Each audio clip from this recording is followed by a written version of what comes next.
A continuación, Tributación de hoy.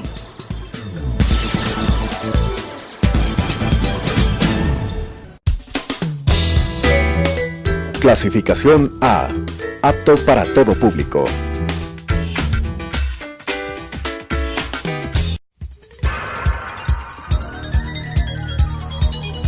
Las opiniones vertidas en este espacio por la producción y dirección del programa son de exclusiva responsabilidad de sus autores y de quienes intervienen en ellos.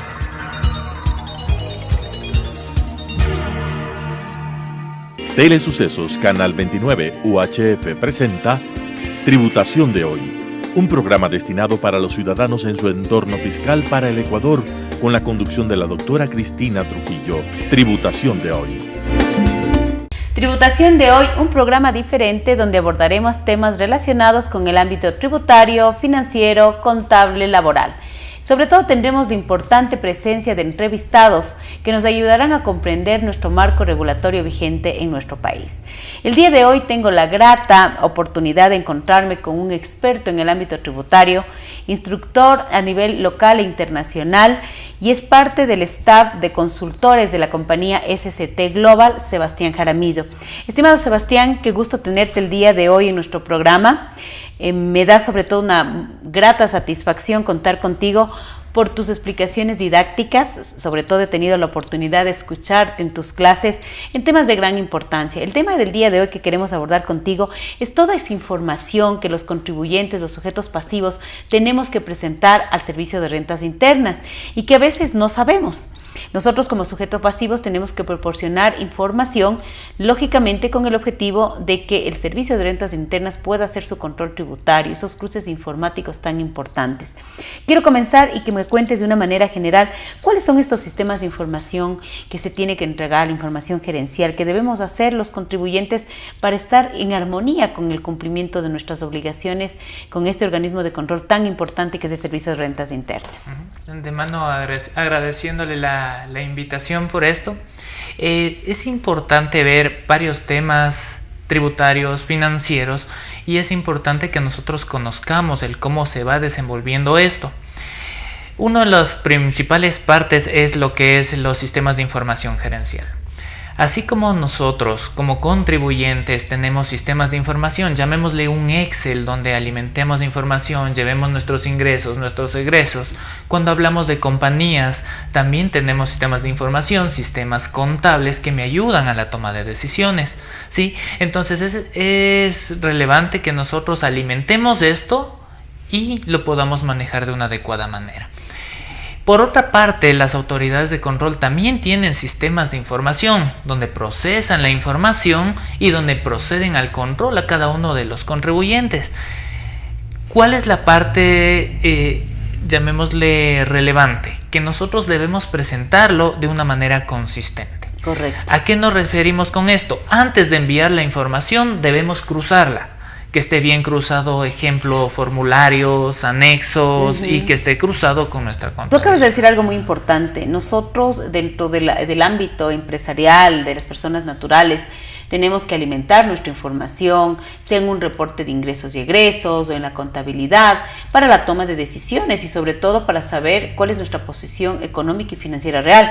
Pero a la vez existe algo muy importante, la autoridad de control, que a pesar que sabemos que tiene información cruzada con terceros, que tiene un sistema de información sumamente avanzado, que tiene un sistema de control que yo diría, y me atrevo a decir que tiene uno de los mejores sistemas de control de Latinoamérica, también quiere conocer de nosotros a través de estos reportes que estamos obligados los contribuyentes mes a mes, año a año, a entregarle a la administración tributaria.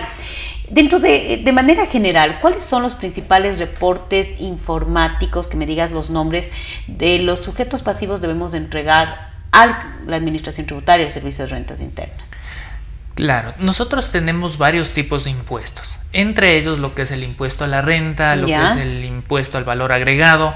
Entonces cada impuesto tiene un reporte específico. Por ejemplo, el ISD tiene su respectivo formulario, herencias tiene su respectivo formulario. Perfecto. El IVA, cada uno tiene su respectivo Eso formulario. en el tema de lo que son formularios de presentación de impuestos. Correcto. ¿Okay? Con respecto a anexos, igual tenemos un anexo para cada fin específico. Perfecto. ¿Sí? Entonces, los contribuyentes, para que la autoridad de control sepa cuál es nuestro desenvolvimiento económico, nuestro desenvolvimiento financiero, el impuesto que tengo que determinar, lo vamos a presentar en formularios y también información adicional que son los famosos anexos. Uno de los anexos que es muy importante que los contribuyentes lo tenemos que realizar es el famoso anexo de gastos personales. Cuéntanos de manera general quiénes estamos obligados, qué tipo de información se tiene que presentar, cuándo se tiene que presentar, cuáles son los principales gastos personales que la administración tributaria nos acepta, lógicamente en base a esta ley de régimen tributario interno que de por sí es derecho público. Sebastián, hablemos del anexo de gastos personales. Perfecto. Partiendo del anexo de gastos personales hay algo importante que debemos conocerlo, ¿no es cierto? El gasto es un desembolso de dinero, sea a cambio de un bien o la prestación de un servicio, y al ser un gasto personal, ¿cuál es el beneficio que quiere darnos la autoridad tributaria? Básicamente lo que quiere darnos es un incentivo tributario, llamémosle esencial o un gasto básico para cada uno de los contribuyentes. Es ahí donde debemos partir de una, llamémosle una cultura tributaria que debemos tener. Qué bueno. ¿Por qué razón? Porque cada contribuyente debe pagar el impuesto que es, ni más ni menos, ¿sí? Y debemos tomarnos los gastos que son. ¿Cuál es uno de los errores más frecuentes que cometen las personas? Tomarse cosas que son y que no son gastos personales. Entonces es importante tomar la delimitación, son gastos básicos. ¿Para qué me van a servir estos gastos? Básicamente para deducir mi impuesto a la renta. Bajar la base imponible. Cuando tú hablas de esta parte, creo que es importante, ¿no? A veces la falta de conocimiento, la falta de cultura tributaria, pensamos, por ejemplo, en el aspecto personal. Vamos a poner un caso. Juan Pérez es un empleado en relación de dependencia que tiene un salario normal, no es un salario neto, su base imponible se encuentra definida por sus ingresos grabados, menos el aporte al IES personal que él paga y menos los gastos personales. Correcto. Y ahí comienzan a ver las preguntas. ¿Este gasto puedo tomarme este otro gasto? ¿Puedo hacer que esta persona me pase, me endose gastos? Y a veces lo que tú dices es real, quiero tomarme más allá de lo que dice la normativa tributaria en el capítulo de deducciones generales de gastos personales, en ese famoso artículo 10, numeral 16 de la ley y 34 del reglamento. Sebas, en tu experiencia, estos gastos personales se encuentran limitados por ley y tienen sus límites respectivos. Correcto. ¿Cuáles son estos gastos personales? Para la gente que a lo mejor por primera vez está involucrándose en un tema de relación de dependencia o recién comienza una actividad independiente y que no sabe y ha escuchado de los gastos personales, pero ¿cuáles son? De hecho, tenemos 5 tipos de gastos personales, ¿sí? Con sus respectivos límites. Al mencionar los 5, tenemos gastos de vivienda, por ejemplo, mantenimiento, remodelación, reestructuración, servicios básicos, arrendamientos. Tenemos predios, alícuotas, son gastos básicos, pero ¿cuál es la característica de ellos? Que nosotros lo destinemos exclusivamente para la vivienda. En la que estás viviendo. Correcto, y que sea un solo inmueble. Ah, perfecto, mira, ¿sí? Qué interesante. Es decir, que los gastos, por ejemplo, en el gasto personal de vivienda, los gastos relacionados a la vivienda que yo me encuentro habitando y que sea solo una. Correcto. Puedo tener a lo mejor 2 o 3 propiedades, Correcto. pero la norma te delimita. Qué maravilla. Tema de salud. Tema de salud, nosotros podemos tomarnos como por ejemplo servicios hospitalarios, deducibles de seguros médicos, podemos tomarnos lo que son medicinas, prótesis, lentes. Sí es importante hacer mucha relevancia, por ejemplo, en el tema de los lentes, ¿sí? Porque la normativa me habla de lentes, pero muchas veces la gente sobreentiende que son los lentes con los marcos. ¿Qué es lo que me ha pasado básicamente en la experiencia? ¿Sí? Llegó una persona y me manifiesta que los lentes de él costaron más de $3,000. Y básicamente nosotros no tenemos casi límite en el gasto de salud, puede tomarse la totalidad. Claro, como general. Yo digo, es el gasto que te acomoda toda tu deducibilidad. Correcto, por eso es importante hacer el gasto básico o esencial que nosotros llamamos. ¿Por qué razón es eso básicamente? Porque los lentes tienen un costo y el marco, dependiendo del cual usted escoja, tiene otro costo. En el caso del ejemplo que le puse, me dijeron, mira, son marcos de marca que cuestan más de $2,500. Entonces eso no es un criterio conservador, ¿sí? Debemos tomarnos el gasto que es el gasto esencial. ¿El límite total de los gastos personales es el 50%? Tenemos dos. ¿no es cierto? ¿Cómo se hace el análisis? 1, el 50% de los ingresos grabados. Ya. Y 2, sin que exceda 1.3 veces la fracción básica desgravada. Fracción básica desgravada para nuestros televidentes es el valor sobre el cual no pagamos impuesto. Correcto. Perfecto. Sí, que para el año 2019 estamos en 11.310. Perfecto. Entonces, si tú me dices 1.3 veces, 11.310 por el 1.3 veces sería 14.703. Ese es mi límite total. Correcto. Y ese límite total lo voy a dividir en los 5 rubros principales que establece la ley, que sería, hemos hablado ya de vivienda, salud. ¿Qué más tenemos? Previo a continuar de salud, es importante mencionar algo. Nosotros tenemos el boletín 32 del año 2015, donde nos permite la entidad tributaria a deducirnos implementos deportivos. ¿Qué es esto? Básicamente un implemento deportivo. Por ejemplo, algo que sirva para hacer deporte, una pelota de fútbol. Yo puedo tomarme eso como gasto de salud y la normativa, el boletín me lo permite. O la compra de un gimnasio, o me inscribo en la carrera, por ejemplo, del Colegio de Contadores o en la última. ¡Qué maravilla! ¡Qué bueno! Porque de paso estás haciendo ya publicidad, algo que a mí me interesa, que la gente participe en estos eventos deportivos que es importante, y sobre todo la carrera del Colegio de Contadores. Mira, qué interesante estas cosas que estamos hablando, y que a veces las personas no nos damos cuenta de que no solamente lo que está en el artículo 10, 16 y 34 respectivamente del reglamento, sino también en las diferentes circulares que la autoridad de control ha ido aclarando sobre los diferentes conceptos. En el tema de educación. Perfecto. Dime dos ejemplos concretos sobre los gastos personales en educación. Por ejemplo, útiles escolares. Que ahora ya estamos comenzando, que es importante que también sepan que estamos comenzando para las personas que estamos en el régimen Sierra, en el mes de septiembre, finales de agosto, entramos ya a clases. Correcto, cuidado infantil, pensiones, matrículas, pensiones, derechos de grado, hasta equipos de computación se acepta dentro de la que es educación. En el tema de educación, también hay algo importante que sí me gustaría que les menciones a nuestros televidentes, que el tema de los gastos personales están relacionados con el contribuyente, la cónyuge, la conviviente, los hijos dependientes o hijos discapacitados dependientes, pero en el tema de educación superior, incluso yo puedo deducirme el tema de quienes no necesariamente sean los que ya mencioné, sino quienes...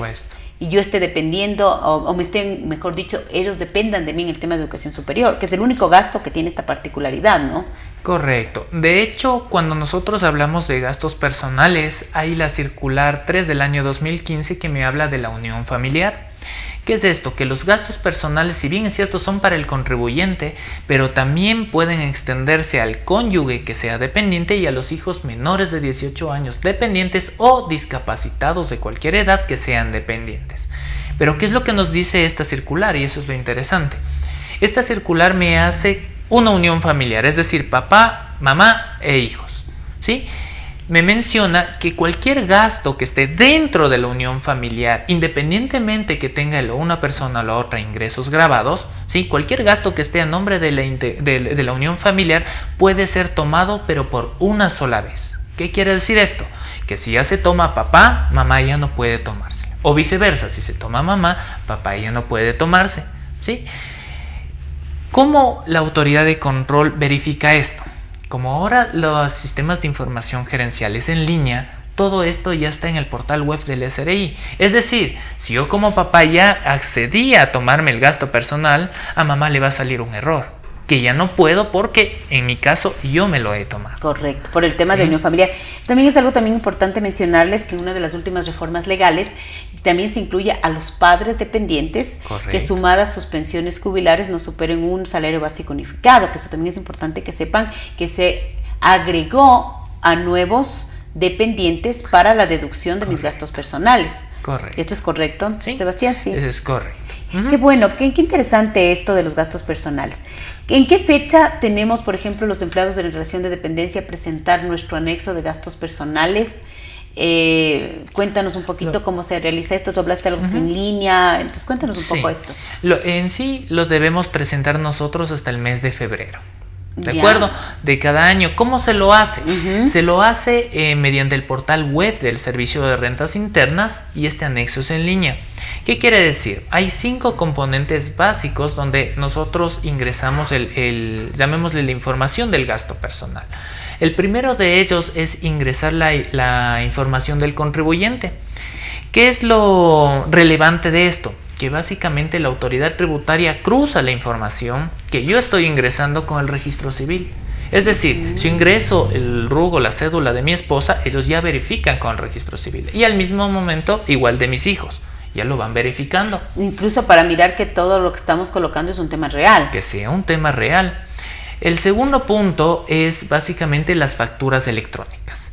Cuando yo tengo las facturas electrónicas, todas las facturas que yo haya recibido están ya en el portal del SRI. Entonces, ¿cuál es mi deber como contribuyente? Ir analizando uno por uno las facturas, ir clasificando a qué corresponden. Mencionamos ya los gastos, por ejemplo, de educación, de vivienda, de salud.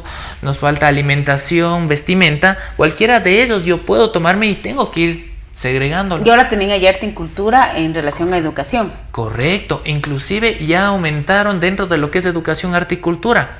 Por ejemplo, si yo me voy a un evento de teatro, si yo me voy, por ejemplo, a un espectáculo público, un partido de fútbol, me voy al cine, se considera como un arte y cultura. Yo puedo tomarme esto como gasto. Qué interesante. Personal. Y a veces la falta de conocimiento, de estar actualizados, pierdes esta oportunidad de deducirte estos gastos personales, que como tú ya lo dijiste de una manera muy clara, es lograr una disminución de la base imponible y lograr obviamente que te baje la tarifa de impuesto a la renta. Por ejemplo, en el caso de las personas naturales, nosotros tenemos una tarifa progresiva que va del 0 al 35% de acuerdo al artículo 36. Muy interesante lo que estamos conversando. Cuéntame algo, este anexo de gastos personales, yo tengo que guardar los comprobantes de venta, no es decir, solamente los voy a llenar en línea, el SRI, a pesar de que el SRI va a cruzar con los diferentes proveedores. ¿Cuántos años debo guardar estos comprobantes de venta? Que es una de las preguntas que siempre nos hacen nuestras personas naturales, nuestros televidentes. Correcto, los comprobantes deben guardarse durante 6 años. Y al hablar de electrónicos, inclusive nosotros debemos guardar ese XML o ese formato RIDE que nos dan, que es un PDF, debemos guardarlos independientemente que la autoridad de control ya cuente con estos comprobantes. Es decir, comprobantes electrónicos físicos debo guardarlos. Correcto. Este famoso XLM, ¿no es cierto? Perfecto. Y guardar los comprobantes electrónicos. Ahora es muy fácil porque mira, qué chévere es cuando uno se mete a la página web del SRI, ya tienes muchos de los gastos personales acumulados en tu nube, en tu plataforma virtual. Y es muy fácil hoy preparar las declaraciones de impuesto a la renta en línea. Correcto. Y está toda la información ya cruzada. La recomendación que se les da a los contribuyentes es que vayan haciendo este anexo con tiempo. ¿Por qué razón?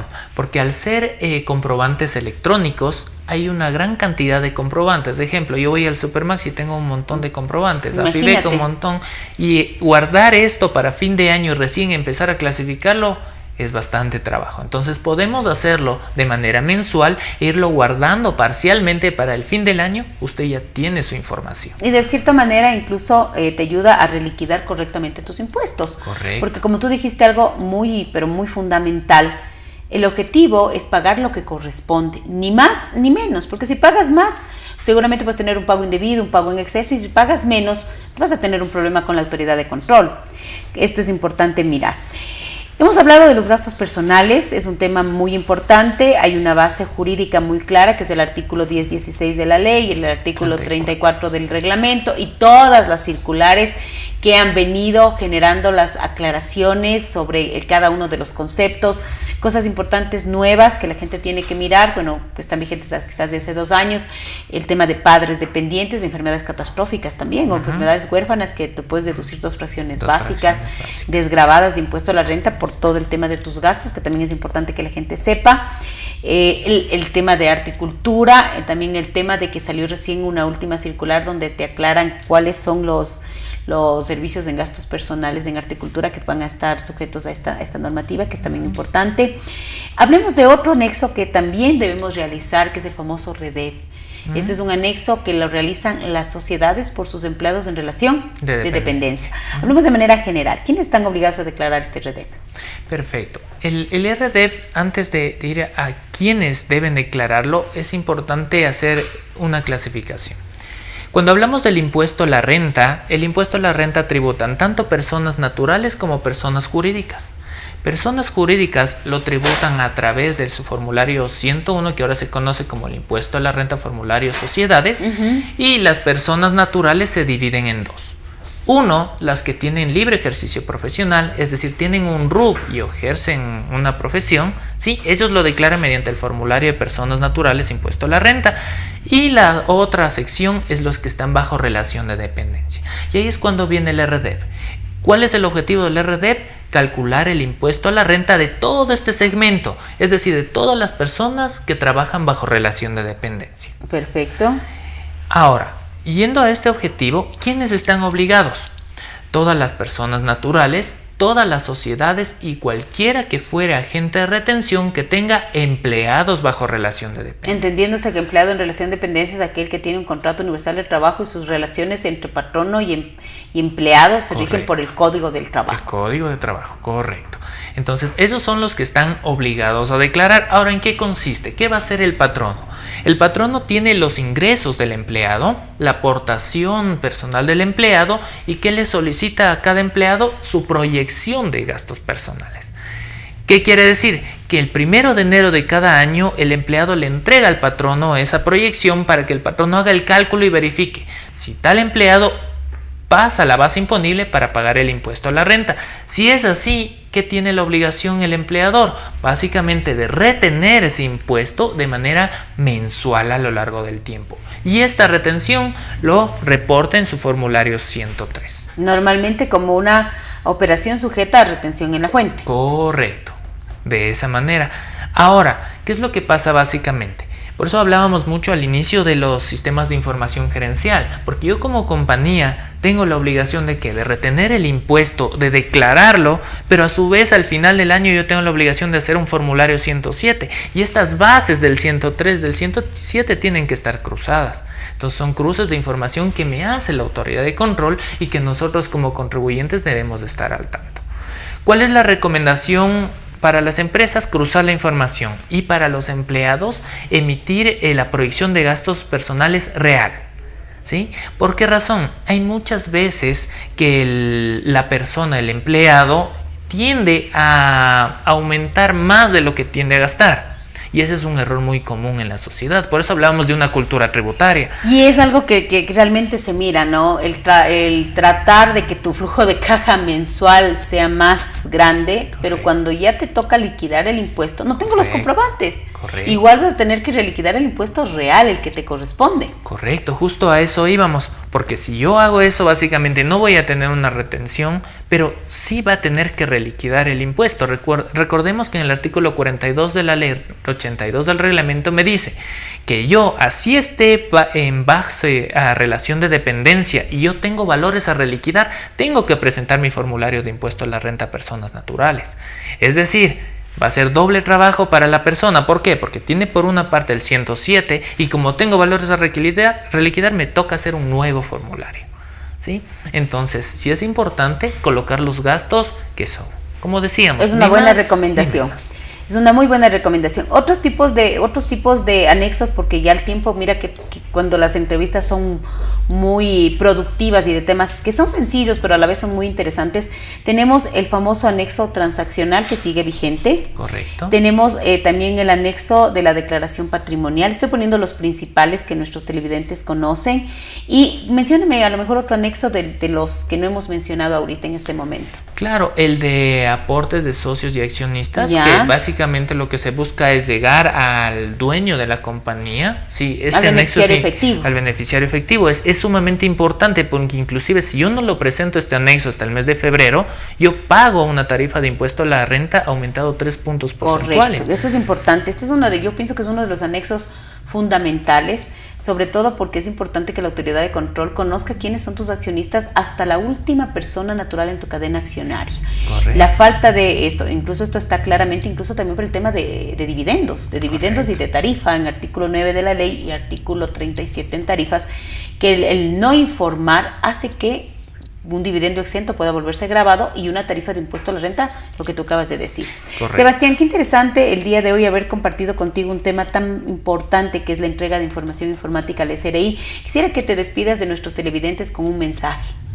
Sí, quisiera desearles los mejores éxitos. Siempre nosotros procuremos hacer las cosas bien, porque si hacemos las cosas bien, todo va a salir bien. Así es. Como sabemos mencionar en mi familia, si uno está con Dios, está en todo línea, bien. y es Todo así. está Yo bien. creo lo mismo y estoy convencida. Para mí, como siempre, es un gusto el día de hoy haber compartido con personas de tan, yo digo, experiencia, conocimiento y respeto en el medio. Y como siempre, esperarles en una nueva edición de su programa Tributación de Hoy. Las opiniones vertidas en este espacio por la producción y dirección del programa son de exclusiva responsabilidad de sus autores y de quienes intervienen en ellos.